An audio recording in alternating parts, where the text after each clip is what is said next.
Start my third lecture of AC circuit. Okay, तो AC circuit का third lecture. Okay, तो आइए start करते हैं। तो इसमें हम लोग जो आज पढ़ेंगे वो पढ़ेंगे हम लोग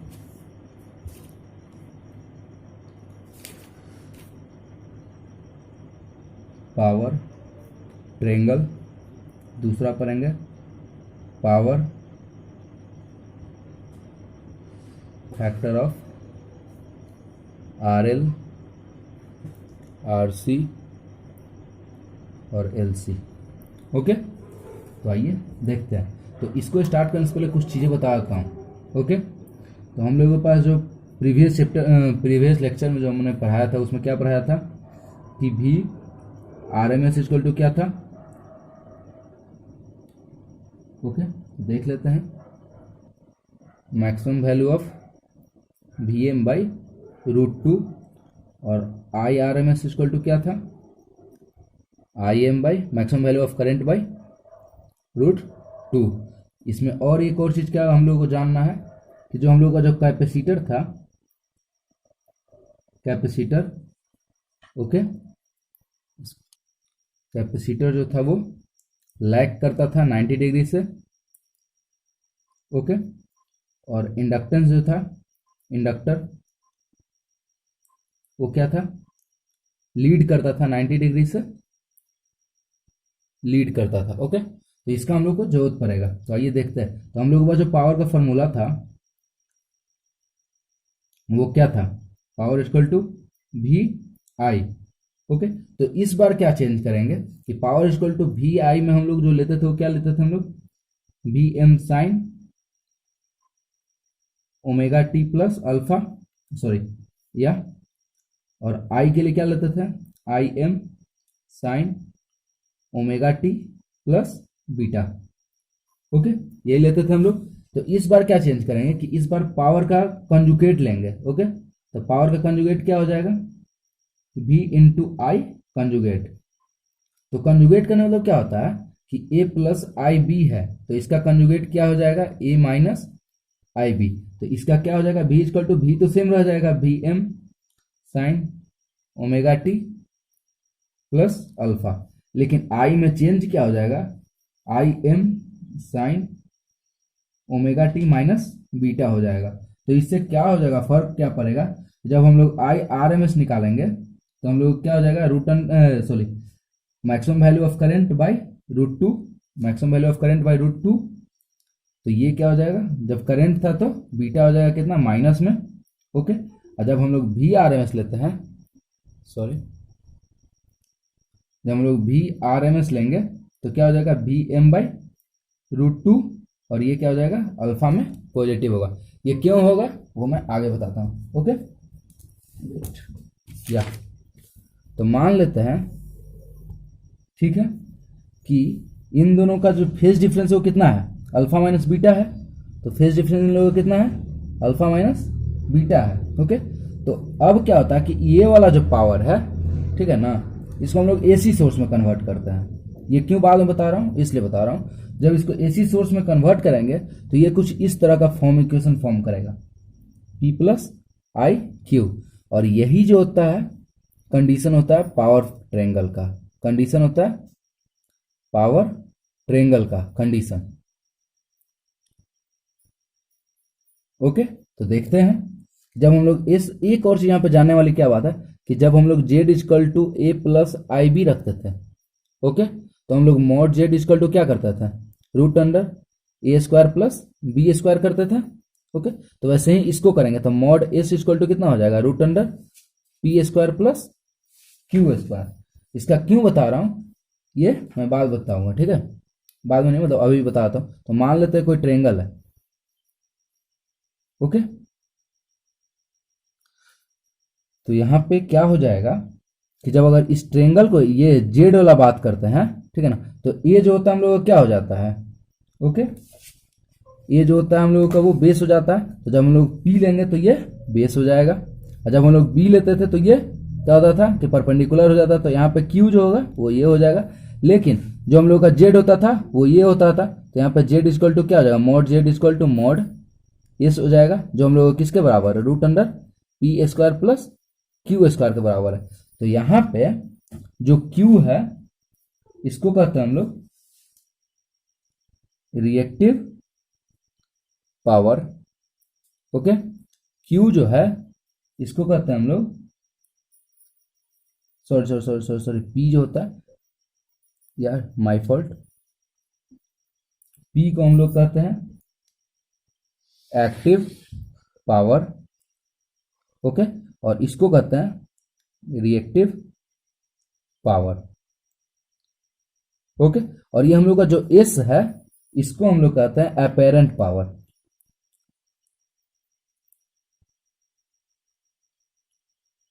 अपेरेंट पावर।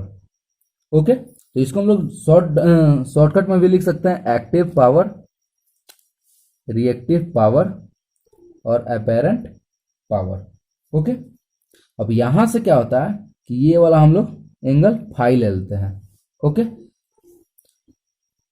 तो यहां से हम लोग क्या करते हैं, सॉरी नेक्स्ट पेज में बताता हूं।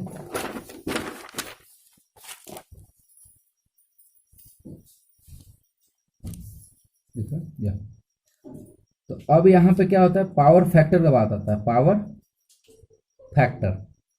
ओके, तो हम लोगों के पास जो ट्रेंगल था वो कुछ इस तरह का था, ये था फाई, ये था एस, ये था पी, ये था क्यू, और एस इक्वल टू क्या था, P square plus Q square. Okay, तो यहां से क्या करेंगे, पावर फैक्टर इक्वल टू जो होता है वो कॉस फाई होता है। तो कॉस फाई इक्वल टू क्या हो जाएगा हम लोग के पास, पी बाई एस, और पी क्या था हम लोग के पास, एक्टिव पावर,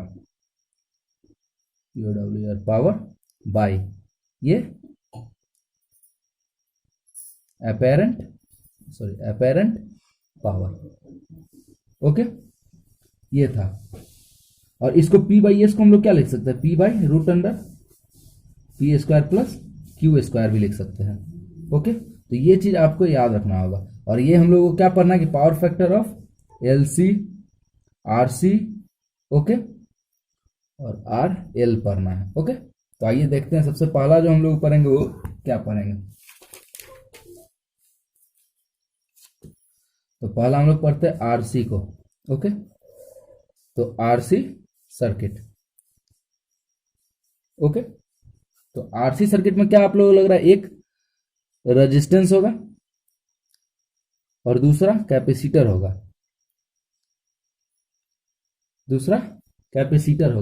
तो आइए हम लोग देखते हैं। पहले एक सर्किट ड्रॉ कर लेते हैं। ओके, तो ये हो गया, सॉरी आर सी। ओके, तो ये एक ट्रेंगल, ये रेजिस्टेंस और ये कैपेसिटर, और ये कोई सोर्स है। ओके, और ये यहाँ पे अब करंट मूव किया इधर से, तो यहाँ पे मानने वाली क्या होती है कि इसको हम लोग भी आर मानते हैं और इसको भी सी मानते हैं, voltage across capacitor, voltage across resistance. Okay, ये रेजिस्टेंस और ये कैपेसिटर है। ओके, तो यहाँ पे हम लोगों ने पिछला लेक्चर में क्या पढ़ा था कि सी को हम लोग क्या करते हैं, एक सी से भी डिनोट करते हैं, जिसका रेजिस्टेंस क्या होता है, एक सी होता है।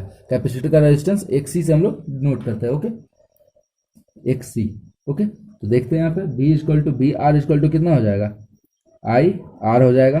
जब कैपेसिटर का बात आएगा बी सी, तो देखो बात यह कि हम लोगों के पास रेजिस्टेंस जो होता है वो दिया हुआ रहता है, लेकिन जब हम लोग कैपेसिटर का बात करते हैं तो कूलम्स में करते हैं। कूलम्स जो होता है वो चार्ज का बात करता है, और चार्ज हम लोग गिन नहीं सकते हैं, या फिर हम लोग के पास पॉकेट में नहीं है कि हाँ चार्ज हम लोग रख लिए, लेकिन हम लोग रेजिस्टेंस का रहता है कि हाँ इतना पावर का रेजिस्टेंस होना चाहिए, इतना रेजिस्टेंस होना है, इतना।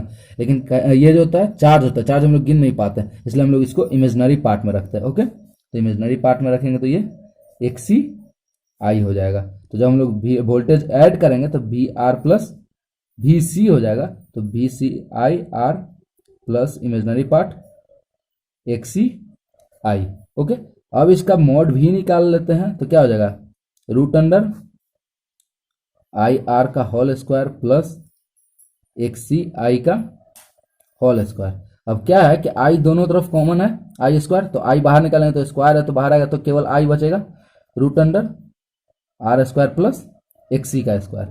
ओके, तो अब मैंने यहाँ पे बताया क्या था कि कि अगर इसका हम लोग फेजर डायग्राम ड्रॉ करते हैं, एक है ये आर सी का, ओके, तो ये आर है, ये हो गया एक्स सी है, ओके, और ये इसका रिजल्टेंट है, ओके। तो एक्स सी जो है ये है, तो ये पार्ट भी एक्स सी हो गया, लेकिन ये आर है, ये आर है, ये एक्स सी है, और ये भी है, ठीक है। तो अब यहाँ पे मानने वाली क्या बात है, ओके, कि टेन थीटा इजकल टू यहाँ पे क्या हो जाएगा, tan theta equal to X C by R, ठीक है। सॉरी, थीटा नहीं होता यहाँ पे, हम लोग जब भी यूज करते हैं तो फाई का यूज करते हैं, तो यहाँ पे हम लोग फाई यूज करेंगे, और ये फाई इजकल टू कितना हो जाएगा, tan inverse X C by R. अब यहीं से हम लोग क्या करते हैं कि पावर फैक्टर निकालते हैं, ओके। तो पावर फैक्टर निकालते हैं हम लोग यहाँ पे, तो पावर फैक्टर इजकल टू क्या होता है, कॉस फाई। तो यहाँ पे फाई है, तो कॉस फाई कितना हो जाएगा, कॉस क्या होता है, कॉस थीटा इजकल टू क्या होता है, बेस बाई हाइपोटेनस। तो बेस हम लोग के पास कितना है, आर है बाई, और ये हम लोग के पास मॉड भी, तो मॉड भी इजकल टू कितना है हम लोग के पास, रूट अंडर एक्स सी का स्क्वायर प्लस आर का स्क्वायर। ये हम लोगों का पावर फैक्टर है, ओके। अब हम लोग आते हैं, ये आरसी सर्किट का हो गया, तो हम लोग एल सी का बात करते हैं, ओके। देखते हैं इसको एक बार आप लोग देख लें, ओके। अब हम लोग स्टार्ट करते हैं किसको, आर एल सर्किट, ओके। तो मान लेते हैं कि यहाँ पे कोई एक रेजिस्टेंस होगा, आर एल का बात हो रहा है, तो और एक जो होगा वो इंडक्टर होगा, ओके। तो इसका हम लोग एक वो करते हैं, सर्किट ड्रॉ करते हैं।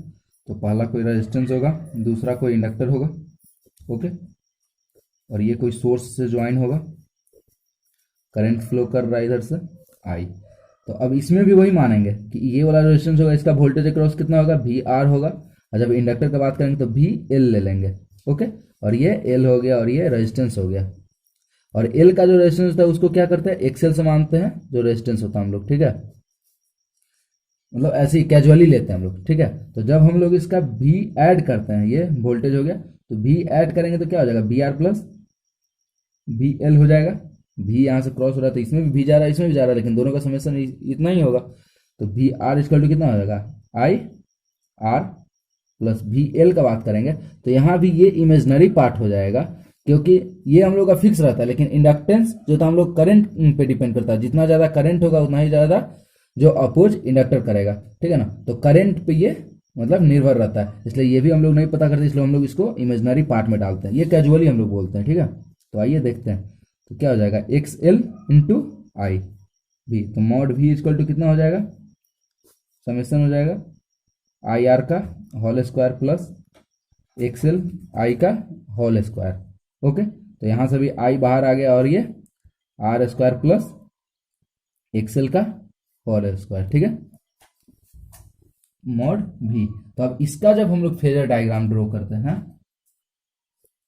तो क्या होता है, हम लोगों ने क्या बोलता है, जब इंडक्टर का बात करते हैं, तो इंडक्टर का बात करते हैं तो ये लीड करता है, तो ये लीड किया, और ये रेजिस्टेंस है, ठीक है। तो मान लेते हैं कि यहाँ पे ये एक्सएल है, ये रेजिस्टेंस है, तो इसका जो होगा वो कुछ इस तरह से बनेगा रिजल्टेंट, ओके। तो एक्सएल यहाँ आ गया, और ये रेजिस्टेंस हो गया, ओके।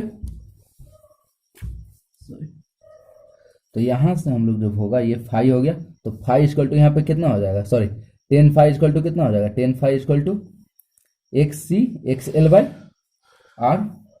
तो ये हो गया टेन थीटा, ये हमेशा पूछ देता है, ठीक है, कि टेन थीटा कितना होगा।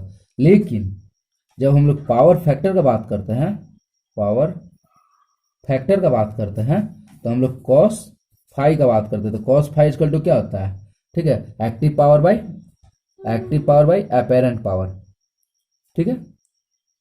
सॉरी, दोनों सेम हो गया, तो इसको ए डबल पी से डिनोट करते हैं, अपेरेंट पावर डिनोट करता है, ठीक है। तो अपेरेंट पावर, ये एक्टिव पावर हम लोग के पास क्या हो जाएगा, ओके। तो ये हो जाएगा हम लोग के पास आर टेन, ये कॉस इक्वल टू, तो आर बाई, और ये जो होगा हम लोग के पास ये भी हो जाएगा, ठीक है। तो भी हम लोग के पास क्या है, जब हम लोग ये आर का बात करेंगे तो रेजिस्टेंस का बात करेंगे तो सिर्फ ये रेजिस्टेंस बात करेंगे, तो हम लोग ये मॉड आर का बात करते हैं, बड़ा वाला आर का बात करते हैं, ठीक है, जो होगा वो, या फिर छोटा आर मान लेते हैं क्योंकि बड़ा आर हम लोगों ने यहाँ मान लिया था, तो ये भी, तो यहाँ पे जो होगा वो रूट अंडर, या फिर इसको एस भी मान सकते हो, एस मान लो इसको, ठीक है, ये वाला पार्ट को एस मान लो, ओके। तो यहाँ पे जो हो जाएगा वो कितना हो जाएगा, आर स्क्वायर प्लस एक्सएल का होल स्क्वायर, ओके। ये इसका पावर फैक्टर है, ठीक है ना। तो पावर फैक्टर में ये मायने रखता है। तो अब हम लोग जो आता है वो किसका बात करते हैं, एलसी का बात करते हैं, तो एलसी सर्किट, ओके। तो एलसी सर्किट में क्या होता है कि कोई एक इंडक्टर होगा और कोई कैपेसिटर होगा। अब इसमें बात ये रहता है कि इसमें किसको इमेजिनरी माने और किसको मतलब ये रियल माने, ओके। तो ये तो कितना हो जाएगा, बी एल, और इसको भी सी से डिनोट करेंगे, ओके। और इसको जो होता है एक्स एल से डिनोट करेंगे और इसको एक्स सी से डिनोट करेंगे, ठीक है। तो इसका भी एल इक्वल टू कितना हो जाएगा, आई आर, और ये भी, सॉरी, तो यहाँ पे आर इक्वल टू कितना है, तो आई एक्स एल, और जब इसका आई आर निकालेंगे तो इसका कितना हो जाएगा, आई एक्स सी, ओके, एक्स सी और एक्स एल, ओके। तो भी इक्वल टू कितना हो जाएगा। एक और चीज यहाँ पे, इसमें तो हम लोगों ने पता किया है नहीं कि कौन सा इमेजिनरी होगा कौन सा रियल होगा। तो बात यह है कि हम लोगों के पास जब अगर करंट को, अगर हम किसी करंट को अगर कांस्टेंट रख देंगे तो VL का भी पता, ये इंडक्टर का भी पता चल, इंडक्टेंस का भी पता चल जाएगा, ठीक है। लेकिन वैसा कुछ इसमें नहीं रहता है कि अगर करंट अगर पाउज भी मतलब रोक भी देंगे तो ये अपने आप जो होता है वो क्या होता है कि मतलब करंट बोला चार्ज होता है वो डिस्ट्रीब्यूट भी करने लगता है, इसलिए इसका कोई गारंटी नहीं रहता। इसलिए हम लोग जो एक्सी का बात करते हैं वो इमेजनरी में करते हैं, ओके। तो इसका जो भी होता है वो I XL plus imaginary I XC, okay. क्यों किया है पता चला, क्योंकि इसमें जो चार्ज होता है वो अगर क्या बोलता है ना कि जब अगर करंट इसमें सप्लाई करना बंद कर देंगे या फिर चार्ज देना बंद करेंगे तो इसके अंदर का जो चार्ज है वो दूसरा को चार्ज करने लगेगा, ओके। इस कारण से इसको हम लोग इमेजनरी पार्ट में रखते हैं। जब हम लोग भी इक्वल टू इतना हो गया तो हम लोग का इसका, तो अब इतना तो कर चुके हैं, तो इसमें क्या होगा एक्स मतलब टेन थीटा अगर इसमें निकालेंगे तो कितना हो जाएगा, tan theta equal to X X L by, sorry XC, XC by X L, okay. तो जब हम लोग इसका टेन थीटा खोजेंगे, टेन थीटा इक्वल टू क्या हो जाएगा, तो टेन थीटा इक्वल टू इसका जो होगा, टेन थीटा ये तो हो गया, तो एक्सी बाई एक्सएल। लेकिन जब इसका कॉस थीटा इसका खोजेंगे तो कॉस थीटा इक्वल टू क्या हो जाएगा कि जो इसका बेस वाला जो है, ये इसका जो बेस वाला है वो ये है, नहीं सॉरी ये तो परपेंडिकुलर है, बेस वाला हम लोग के पास ये पार्ट है क्योंकि ये हमेशा आर ले रहा है हम लोग बेस में, बेस हम लोग आर ले रहे हैं, तो इसका क्या हो जाएगा आर बाई। अच्छा हम लोग ये मतलब इसका अगर बात करेंगे जब पावर ट्रायंगल में रिजल्टेंट का, तो ये क्या करेगा एक्सी प्लस एक्सी का स्क्वायर प्लस एक्स एल का स्क्वायर, ओके। और ये जो है इसका पावर फैक्टर हो जाएगा, पावर फैक्टर। थैंक यू, समझ में आ गया। जब हम लोग एलसी का बात करते हैं तो ये कर लिए। एक चीज और कि जब हम लोग एक्सएल और एक्सी लेते हैं तो उसमें हम लोग एक्सी को इमेजनरी मानते हैं, जब हम लोग ये जब आर और एल लेते हैं तो एल को इमेजनरी मानते हैं, जब आर सी लेते हैं तो सी को इमेजनरी मानते हैं। ये चीज आपको पता होना चाहिए, ओके। और जब भी हम लोग, एक और चीज हमें पता होना चाहिए कि क्यों, तो जब हम लोग इंडक्टर जो होता है वो रेजिस्टेंस के सामने जो होता है वो कम कांस्टेंट होता है, और ये यहाँ पे एक्सएल जो होता है वो एक्सी के सामने कम कांस्टेंट होता है। इस कारण से इसको जो होता है रियल पार्ट रखते हैं और इसको इमेजनरी पार्ट रखते हैं। ये चीज मतलब ध्यान में रखिएगा क्योंकि ये पूछ देता है और ये सबसे मेन इंपॉर्टेंट टॉपिक्स था, ओके।